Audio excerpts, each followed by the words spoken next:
కుటుంబ సభ్యులందరితో కూడా కలిసిమెలిసి తిరిగి కష్టపడి అందరితోని కలిసిమెలిసి తిరిగి కష్టపడి ఓట్లు వేయించుకొని 11వ తారీఖు నాడు ఓట్లు వేయించుకొని 13వ తారీఖు నాడు రిజల్ట్లో ప్రజాక్షేత్రంలో జరగబడినటువంటి ఎన్నికల్లో గెలిచిపోయారు.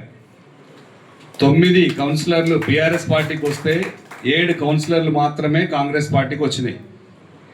అక్కడి నుంచి మొదలైంది కాంగ్రెస్ పార్టీ కుట్రలు కుతంత్రాలు. దయాన్న గెలిచాడు, ఇది ఎట్లా ఆపాలి అని చెప్పేసి ఇక్కడి నుంచి హైదరాబాద్ దాకా ముఖ్యమంత్రి కార్యాలయం దాకా ఇంకా అన్ని జిల్లాల హెడ్ క్వార్టర్లు కూడా తిరిగారు. ఇది ఎట్లా గెలిపియాలని చెప్పేసి కుట్రలు పని ఎక్సఫిషియో ఓటు శాసనసభ్యురాలు వాళ్ళకు ఉండొచ్చు యశస్విని రెడ్డి గారికి న్యాయం.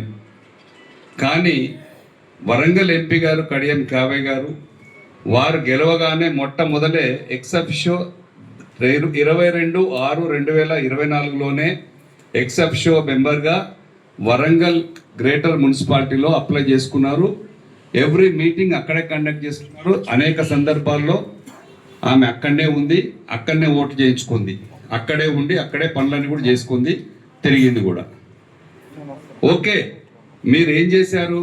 ముఖ్యమంత్రి రేవంత్ రెడ్డి గారి కుట్రలో భాగంగా ఇక్కడ ఎట్టి పరిస్థితుల్లో ఈ మున్సిపాలిటీని కాంగ్రెస్ పార్టీ కైవసం చేసుకోవాలనే దుర్బుద్ధితో ఏం చేసేది ఆలోచన చేయకుండా ఏం చేయాలో కడియం కావ్య గారిని ఇక్కడ షిఫ్ట్ చేసి ఓటు ఎక్సెప్షన్ మెంబర్గా పెట్టుకుంటే బాగుంటుందని ప్లాన్ చేసి పెట్టారు.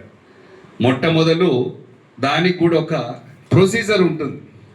గౌరవ ఎంపీ గారు ఎక్సఫిషియో వరంగల్ నుంచి తొర్రూరు మున్సిపాలిటీకి మార్చుకోవాలంటే ఒక నెల ముందు నుంచి నోటీస్ ఇవ్వాలి, అక్కడి నుంచి డ్రా చేసుకోవాలి, అక్కడ విత్డ్రా చేసుకోవాలి, ఇక్కడ అప్లై చేయాలి. ఇది ఒక నెల ముందు జరగాల్సిన ప్రక్రియ. తప్పు అది చేస్తే కరెక్ట్.